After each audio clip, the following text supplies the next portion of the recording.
Yo, what's up? It's Nick here with Living Rich, and I am here in the Buena Vista Laguna Nature Reserve.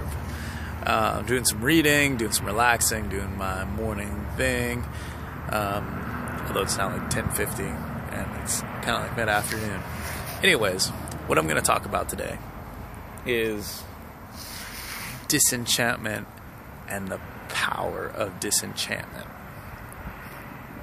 Now, to preface this, I'm going to reference a book by Don Miguel Ruiz called The Four Agreements, which it basically talks.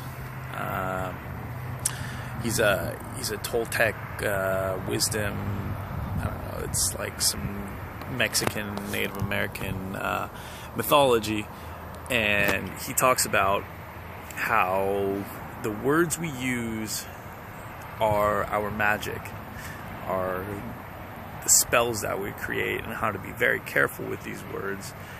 And so on that premise,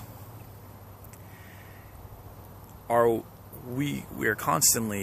minds are constantly in the soup of enchantment and spells that we cast on each other, in social situations, in books, in at work, at home with our families and friends, and just in random encounters in our daily lives. And even within ourselves, we create these spells by the things that we tell ourselves, by our beliefs, and these go to influence greatly the actual reality of our life situation. And my point here, my realization here, is the power of disenchantment, or the power of breaking these spells that we have in order to see the underlying reality, the base reality of the situation, and returning to like that ground zero point, so you can see and operate from a stronger position, and then possibly build from there more positive, more productive spells and beliefs. So, why is disenchantment good? Well, like I said earlier, you peek underneath the layer of all these spells that we cast on each other. You get to see not what someone else wants you to see, not what you want to see, but you're kind of forced to focus on what is. And in this way, you can build your life appropriately. And you'll seem more congruent. You'll have more reference experience. The things that you do, they'll come from a place of quote unquote reality, or at least the reality that's true for you.